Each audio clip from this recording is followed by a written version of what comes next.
This is Kyron Horman. He has been missing since 2010 from Portland, Oregon. This is the last known photograph ever taken of him being dropped off at a school by his stepmother, Terri. This is Terri holding Kyron's biological mother, Desiree. There's been a lot of speculation surrounding Terri. She was the last known person with Kyron Horman, dropping him off at his science fair that day and taking that picture of him. There has been eyewitness accounts that said that they did see her by her truck with Kyron. So there's a lot of theories surrounding Terri. She has not been charged, but she is would be considered a suspect, considering that she was the last person with him. There's also a lot of speculation that she has done a murder for hire plot because she offered someone money. It's very confusing, but she basically tried to put out a hit on her own husband as well. So, I mean, I'm not just... This is, you know, some of the headlines that I've seen on the news regarding Terri Horman, okay? So,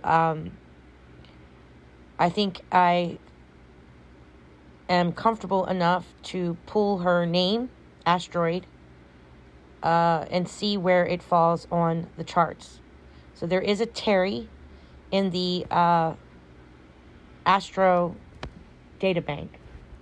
So remember, there are thousands and thousands and thousands of asteroids in our Astro belt that Jupiter, you know, keeps in line for us. They all have names. Some of them are unnamed. So what I'm doing is pulling the event chart that was over top of Kyron's head, Terri's head, over top of the school, between 8:30 and 9:15. And at 8:45, Terri is right on the cusp of the 9th house and the 8th house.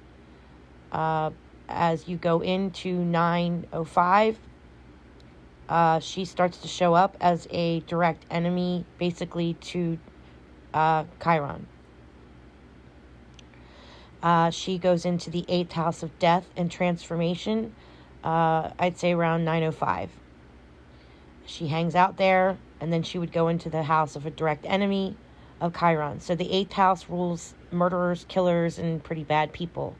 So we're looking at a snapshot of a certain time in a certain state at a certain address during a missing persons case. Just like when you're born, you have a natal chart, and the city and the state and the time and the date that you are born gives you a timestamp.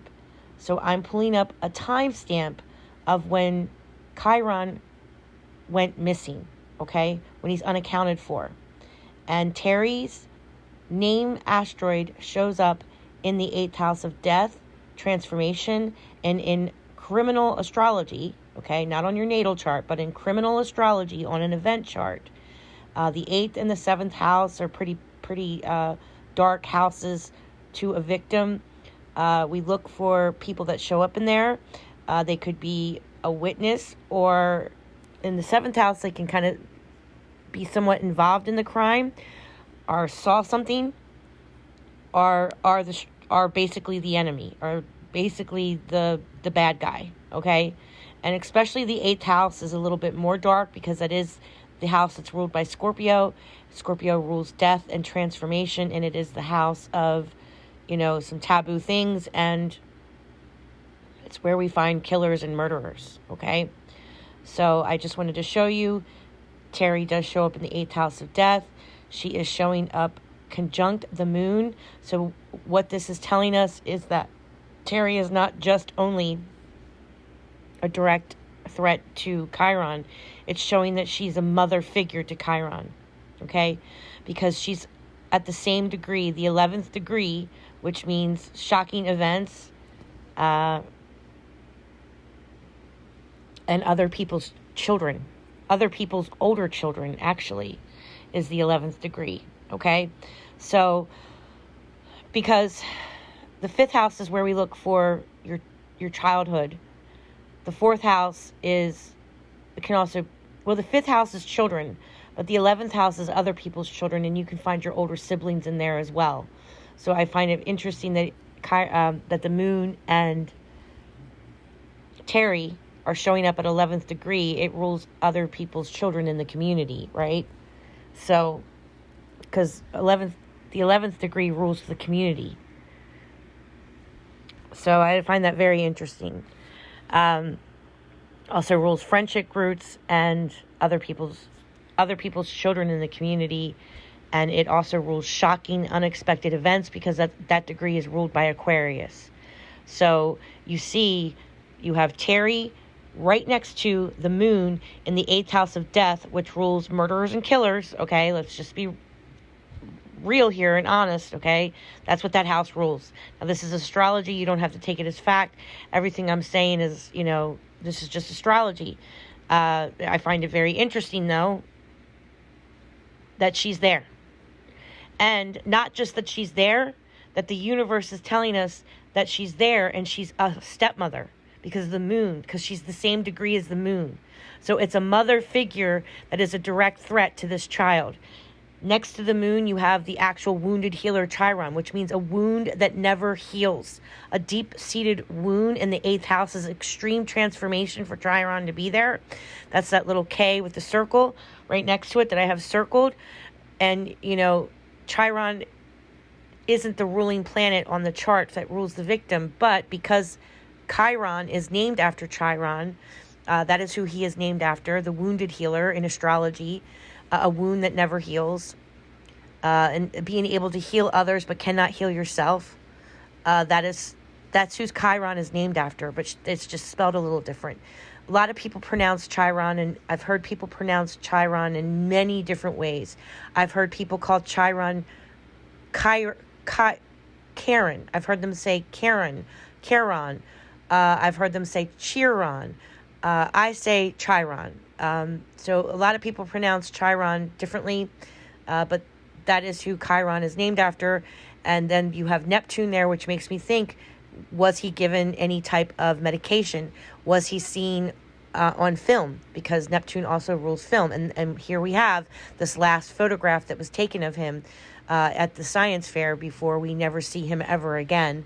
But Neptune can also mean there's some type of delusionment, and there's a lies and a conspiracy surrounding this little boy's disappearance, that there is some type of photograph or CCTV footage of something involving his crime.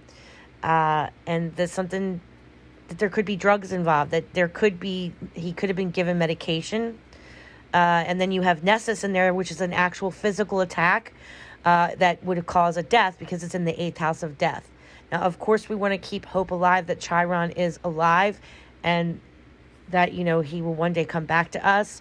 But, it is pretty grim. It's been many years. This happened in 2010. We're in 2025 now. So here is a picture of him older.